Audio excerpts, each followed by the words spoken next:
Hello everyone, I am your friend Mahi and welcome to my channel study with Dhairya.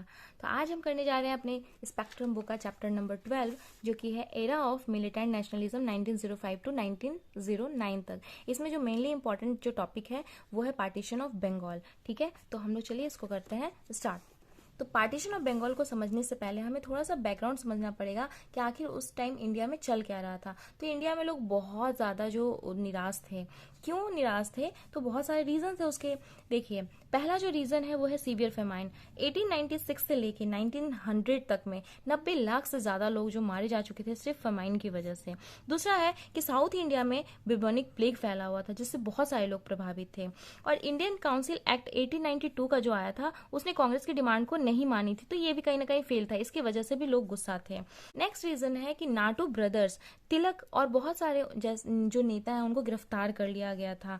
Next, international influence. International influence में जैसे हम देख सकते थे कि जापान जो है वो बहुत ज़्यादा तरक्की कर रहा है इंडस्ट्रियल ग्रोथ में। वो बिना किसी ब्रिटिश या यूरोपियन कंट्रीज के सहारे खुद के बल पे बहुत सारे जो कंट्रीज हैं, जो छोटे छोटे कंट्रीज हैं, लाइक इथोपिया जिसने इटली को हरा दिया था 1896 के वॉर में। बोर वॉर हुआ है जिसमें अफ्रीकन आर्मी ने, जो ब्रिटेन की आर्मी थी, उसको बहुत कड़ा टक्कर दिया था। उसके अलावा जापान ने रशिया को हराया था 1905 के वॉर में। इसका इंटरनेशनल इन्फ्लुएंस भी हम पे बहुत ज्यादा था, तो हम उससे भी प्रभावित थे। नेक्स्ट पॉइंट है कि मॉडरेट्स के जो अचीवमेंट्स थे, मॉडरेट्स अभी भी वही तरीका अपना रहे थे, 3P, prayer, petition and protest वाला। तो इनसे कुछ काम नहीं बन रहा था, तो इनके अचीवमेंट्स भी कुछ खास नहीं थे, तो इससे भी हम नाराज थे। फिर जो मिलिटेंट स्कूल ऑफ थॉट्स है, मिलिटेंट स्कूल ऑफ थॉट्स जैसे कि वेस्ट बंगाल में अगर हम देखें तो अश्विनी कुमार दत्ता, अरविंदो घोष, बिपिन चंद्र पाल, ये लोग जो एक्सट्रीमिस्ट थॉट के थे वो लोग उभर के सामने आ रहे थे। अगर हम मुंबई की बात करें तो विष्णु शास्त्री चिपलुंकर, बाल गंगाधर तिलक, तो ऐसे जो लोग थे मिलिटेंट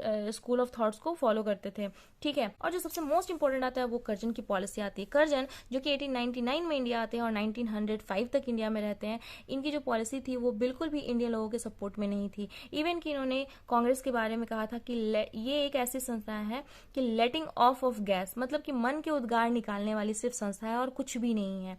और जो कर्जन की बहुत सारी एक्सट्रीमिस्ट पॉलिसी थी उसके थ्रू भी इन्होंने कहीं ना कहीं संकेत दे दिया था कि इंडिया के सपोर्ट में कोई भी काम नहीं करने वाले हैं। फिर सबसे ज्यादा जो धक्का लगता है इंडियन लोगों को, जो सबसे ज्यादा क्रोधित करने का जो रीजन बनता है वो है partition of Bengal. Partition of Bengal, और इसका सबसे ज्यादा जो गुस्सा था, जो लोगों में क्रोध था, कहीं ना कहीं आपको जो ये वाला रीजन है, बंगाल वाला जो रीजन है, उसमें देखने को मिलेगा। क्यों? क्योंकि उस टाइम ये कैपिटल हुआ करता था इंडिया का। ठीक है, तो चलिए अब हम पढ़ते हैं फाइनली पार्टीशन ऑफ बंगाल। तो देखिए, यह है पार्टीशन ऑफ बंगाल। जो पार्टीशन ऑफ बंगाल किया गया था उसका ऑफिशियल रीजन तो दिया गया था एडमिनिस्ट्रेटिव, कि बंगाल की जो जनसंख्या है वो इतनी ज्यादा है, एडमिनिस्ट्रेशन करने में दिक्कत होती है। और डेवलपमेंट ऑफ आसाम बोला गया था कि जो पार्टीशन कर देंगे तो आसाम का डेवलपमेंट हो पाएगा। लेकिन जो रियल मोटिव था, वीकेंड करना बंगाल को, क्योंकि जो बंगाल था उस टाइम नर्व सेंटर था इंडियन नेशनलिज्म का।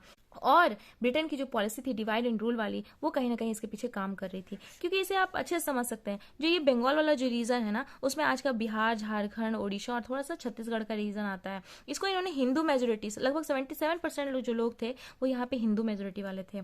और जो ईस्ट बंगाल वाला जो रीजन है, आज का जो बंगाल और आसाम वाला जो रीजन है, उसको मिला के था, इसमें मुस्लिम मेजोरिटी पॉपुलेशन थी। 58% जो थी वो मुस्लिम मेजोरिटी थी। और इधर वाले जो लोग थे, ईस्ट बंगाल वाले जो लोग थे, वो बंगाली लैंग्वेज बोलते थे। और जो वेस्ट रीजन वाले जो लोग थे वो कहीं ना कहीं हिंदी और उड़िया बोलते थे।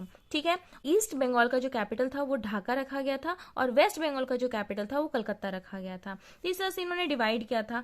तो और इसकी डिवाइड एंड रूल की पॉलिसी को आप इस तरह से भी समझ सकते हैं कि कर्जन ने उस टाइम कहा था कि Dhaka could become the capital of the new Muslim majority province. तो इस तरह से मुस्लिमों को भड़काया गया था, ये डिवाइड एंड रूल की पॉलिसी फॉलो की गई थी।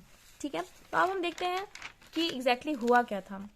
अब जो पार्टीशन ऑफ बंगाल है उसको हम 2 स्टेज में करके पढ़ सकते हैं। अब देखिए, जब लॉर्ड कर्जन आए थे इंडिया में, तभी 1903 में उन्होंने अनाउंसमेंट कर दिया था कि वो पार्टीशन ऑफ बंगाल तो होगा। लेकिन इसका जो ऑफिशियल अनाउंसमेंट है वो 20 जुलाई 1905 को किया गया था, और ये बहुत ही ज्यादा इंपॉर्टेंट है। जब लॉर्ड कर्जन इंडिया में आए थे तभी उन्होंने थोड़े दिन के बाद ही 1903 में अनाउंसमेंट कर दिया था कि पार्टीशन ऑफ बंगाल तो होगा। लेकिन इसका जो ऑफिशियल अनाउंसमेंट है वो 20 जुलाई 1905 को हुआ था, और ये बहुत ही इंपॉर्टेंट है, ये बहुत पूछा जाता है।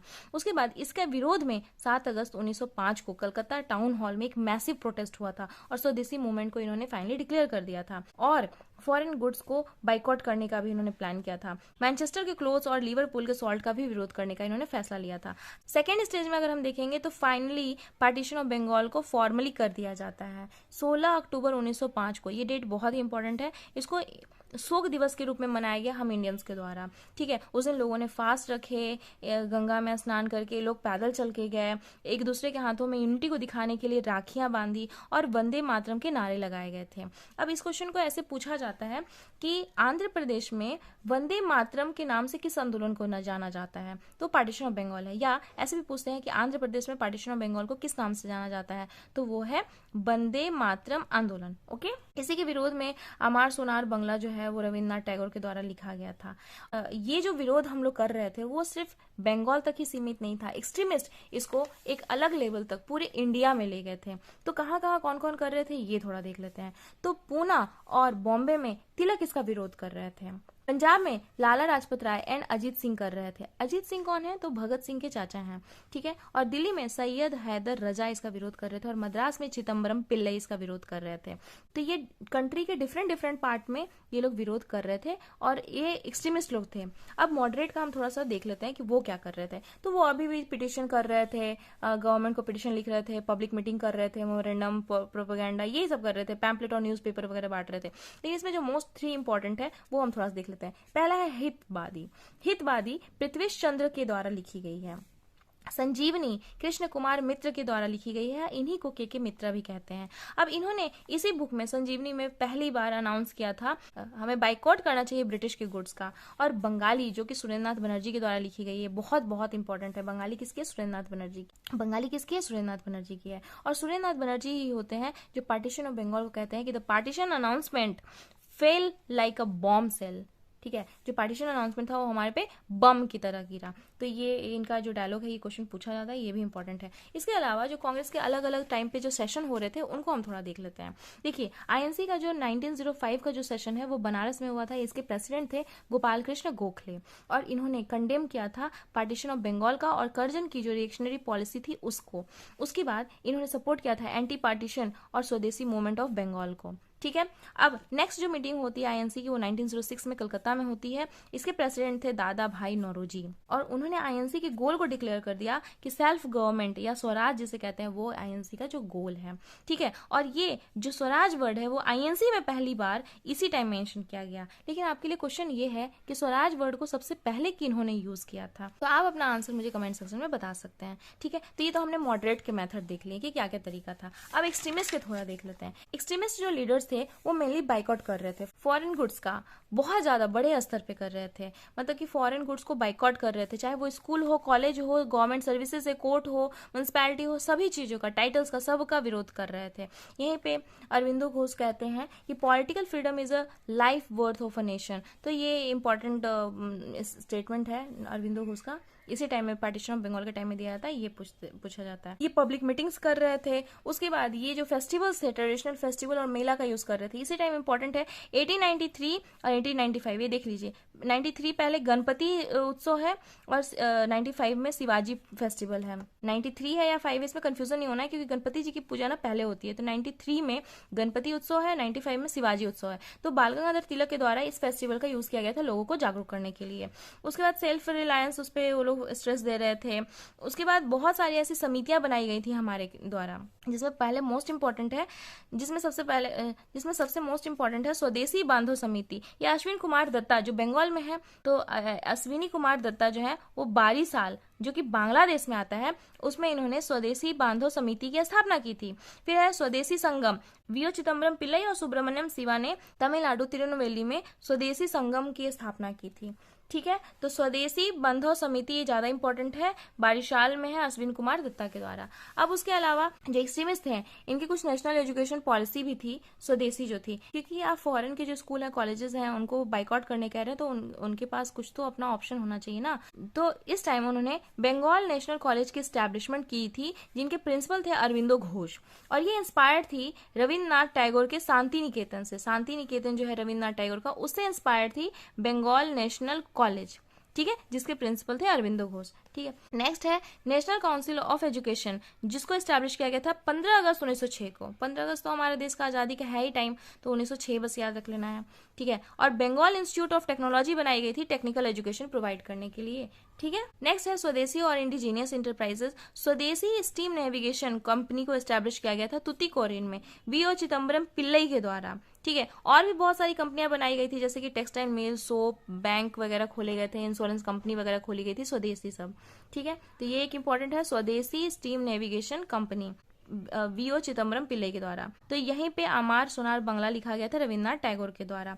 ठीक है, साइंस एंड टेक में जगदीश चंद्र बसु और प्रफुल्ल रॉय काम कर रहे थे।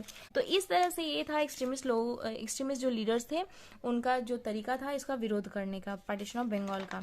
ठीक है, तो बाइकआउट बहुत बड़े लेवल पे हुआ था। अब फाइनली किन किन लोगों ने पार्टिसिपेट किया, ये क्वेश्चन पूछता है। तो स्टूडेंट ने किया था, यस। वुमेन ने किया था, हाँ, स्पेशली अर्बन मिडिल क्लास की जो वुमेन थी उन्होंने किया था। सर्टेन सेक्शन ऑफ जमींदार्स ने भी किया था फार्मर्स और मुस्लिम ने। कुछ मुस्लिम्स ने किया था, बट जो मेजोरिटी ऑफ मुस्लिम सेक्शन थी उन्होंने सपोर्ट नहीं किया था इस प्रोटेस्ट को। उसके बाद फार्मर्स भी इससे दूर रहे थे। ठीक है, अब एनलमेंट ऑफ पार्टीशन पढ़ लेते हैं हम लोग। अब एनलमेंट ऑफ पार्टीशन आता है जो कि 1911 में कर दिया जाता है। उस टाइम क्या होता है, दिल्ली दरबार लगती है। इस टाइम लॉर्ड कर्जन जा चुके हैं और हार्डिंग सेकंड आ चुके हैं। तो उस टाइम हार्डिंग सेकंड के टाइम पे दिल्ली दरबार लगाया जाता है, जिसमें ब्रिटिश किंग जॉर्ज 5, ये याद रखिएगा जॉर्ज 5 हैं ये, और क्वीन मैरी आती हैं। ठीक है, इनका स्वागत होता है और ये लोग पार्टीशन ऑफ बंगाल को अनल कर देते हैं, मतलब रद्द कर देते हैं, जो कि फाइनली 12 दिसंबर 1911 को अनाउंसमेंट हो जाता है annulment of partition of Bengal का। और अनलमेंट ऑफ पार्टीशन के अलावा भी 3 काम होता है। जो कैपिटल है उसे कलकत्ता से दिल्ली ट्रांसफर करने का ऑर्डर दे दिया जाता है। बंगाल को एक नया प्रोविंस बना दिया जाता है बंगाली लैंग्वेज के लोगों को मिला करके, और उड़ीसा और बिहार को बंगाल से सेपरेट करने का भी अनाउंसमेंट कर दिया जाता है। पर ये देखिए, ये सिर्फ 1911 में ना अनाउंसमेंट हुआ है, ये काम 1912 में होता है। इसलिए जब क्वेश्चन आता है ना कि उड़ीसा और बिहार को बंगाल से कब अलग किया गया था, तो 1912 होता है उसका आंसर, क्योंकि अनाउंसमेंट किया गया था 1911 में, लेकिन ये जो सेपरेट किया गया था ऑफिशियली वो 1912 में किया गया था। इस तरह से कैपिटल जो कलकत्ता से दिल्ली ट्रांसफर करना था उसका अनाउंसमेंट तो 1911 में ही हो चुका था, लेकिन ये होता है 1912 में, और बंगाल को एक नया प्रोविंस भी बना दिया जाता है। तो इस तरह से हमारा एनलमेंट ऑफ पार्टीशन हो जाता है। जो 1905 में पार्टीशन होता है बंगाल का विभाजन, उसे रद्द कर दिया जाता है 1911 में।